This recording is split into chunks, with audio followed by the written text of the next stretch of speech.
Hello aspirants, welcome back. Welcome to this wonderful platform. AP अकॅडमीच्या online platform वरती तुमचं स्वागत आहे aspirants. आजच्या लेक्चर मध्ये आपण पाहणार आहोत the structural difference in between glucose, fructose, mannose and galactose. All of these four saccharides or monosaccharides having the same empirical formula but different in structural arrangement. तर हा डिफरन्स काय असतो? यामधील कोणते अल्डिहाइड कंटेनिंग आहेत आणि कोणता कीटोन कंटेनिंग आहे तोही आपल्याला पाहायचा आहे. अल्डिहाइड मध्ये जे आहेत ग्लुकोज, मॅनोज आणि गॅलेक्टोज या तिघांमध्ये डिफरन्सेस काय आहेत तोही आपल्याला क्लिअर करायचं आहे. सुरुवात करूया एस्पायरंट या स्ट्रक्चर सोबत. यामध्ये फर्स्ट स्ट्रक्चर मी ड्रॉ करतोय ग्लुकोजचं. तर ग्लुकोज असेल, मॅनोज असेल, गॅलेक्टोज असेल, फ्रुक्टोज असेल, डी ग्लुकोज असेल, एल ग्लुकोज असेल, अल्फा डी ग्लुकोज असेल, बीटा डी ग्लुकोज असेल, सगळ्यांचा जो फॉर्म्युला आहे तो फॉर्म्युला सेम आहे. एम्पिरिकल फॉर्म्युला सेम आहे. C6H12O6 हा याचा फॉर्म्युला आहे. प्रत्येक स्ट्रक्चर आपल्याला या फॉर्म्युल्यासोबत मॅच करायचंय. चला तर aspirants, first of all we will draw the structure of glucose. यामध्ये पहिल्यांदा तुम्ही 6 कार्बनला ड्रॉ करा. First, then second, then third, then fourth, then fifth and the sixth. तर हे 6 कार्बन तुम्ही इथे ड्रॉ करून घेतले. जो शेवटचा कार्बन असतो तो टाका CH2OH. देन फर्स्ट कार्बन इथं द्यायचा CHO, कारण हे ग्लुकोज एक अल्डिहाइडचं एक्झाम्पल आहे, अल्डोलेटचं एक्झाम्पल आहे. यामध्ये carbon number always started from the functional group 1, 2, 3, 4, 5 and 6. Then aspirant तुम्हाला 5th आणि 4 हे जे 2 कार्बन आहेत हे लक्षात ठेवायचे आहेत आणि सेकंड कार्बन पण तुमच्या लक्षात आला पाहिजे की 5th, 4 अँड सेकंड या 3 कार्बनचा OH जो आहे तो राईट साइडनी आहे आणि थर्ड कार्बनचा OH जो आहे तो लेफ्ट साइडनी आहे. हा, तर इथं तुम्ही एवढा ट्रिक थोडस लक्षात ठेवा. देन जिथं OH आहे त्याच्या अपोजिट तुम्ही H टाका. तर हे स्ट्रक्चर झालेलं आहे एस्पायरंट्स. हे 3 OH राईट साइडनी असल्यामुळे हे फॉर्म झाला तुमचा D आणि याला नाव देण्यात आलं डी ग्लुकोज. ओके एस्पायरंट्स, जर तुम्ही हे सगळे OH जर या साइडने घेतली आणि हा एक OH जर तुम्ही राईट साइडने पास केला, राईट साइडची OH तुम्ही लेफ्ट साइडने घेऊन आल्यानंतर हेच तयार होतं एल ग्लुकोज. चला तर 2 स्ट्रक्चर तुमचे इथं क्लिअर झाले, D glucose and L glucose. Then आता आपण पुढे जाऊया स्ट्रक्चर ऑफ मॅनोज. तर मॅनोज मध्ये पण सेम फॉर्म्युला आहे. Carbon 1, 2, 3, 4, 5 and 6 CH2OH. अगेन तुम्हाला हे 2 कार्बन कॉन्स्टंट ठेवायचे आहेत एस्पायरंट्स. OH तिसराही कॉन्स्टंट ठेवा.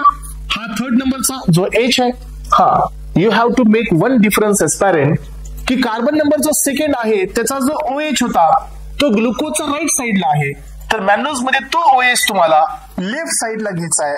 ऑलरेडी इथं OH लेफ्ट साइडला आहे, third number position. Second number पोझिशनचा OH तुम्हाला राईट साइड लेफ्ट साइडला घ्यायचा राईट साइड वरून आणि बाकी सर्व स्ट्रक्चर हे सेम आहे. तर हे स्ट्रक्चर झालं तुमचं डी मॅनोजचं.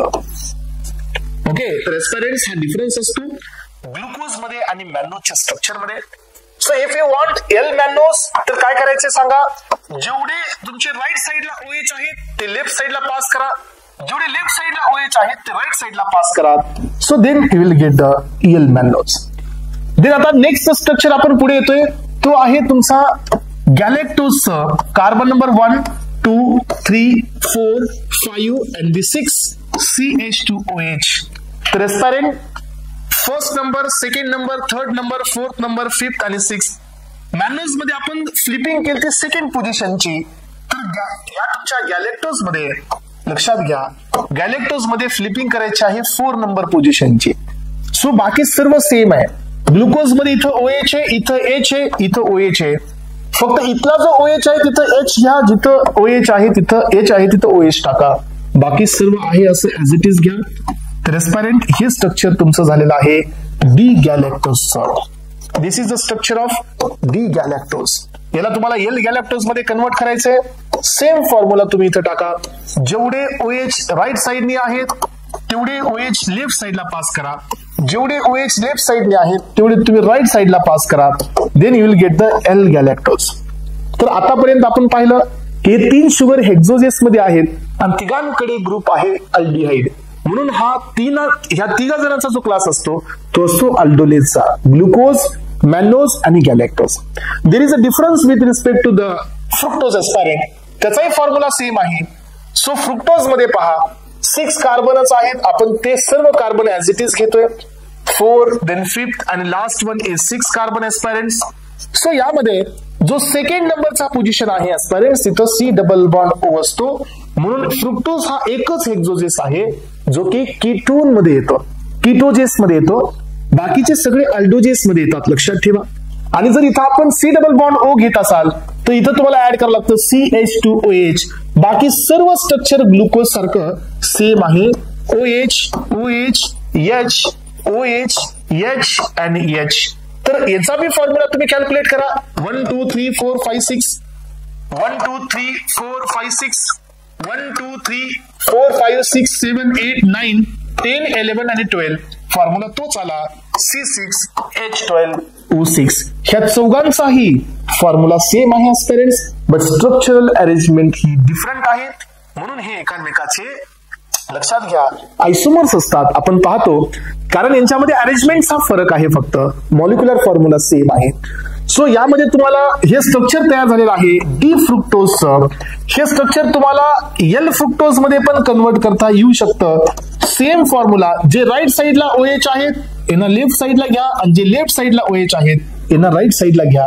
तर या बेसिसवरती एस्पायरेंट तुम्ही हेक्झोजेस मध्ये असणारे 4 इम्पॉर्टंट मॉलिक्युल्स ग्लुकोज, फ्रुक्टोज, मॅनोज आणि गॅलेक्टोज यांचे स्ट्रक्चर आपण या लेक्चर मध्ये कव्हर केलेले आहेत. ओके एस्पायरेंट्स, चला thank you so much aspirants, have a nice day. Thank you.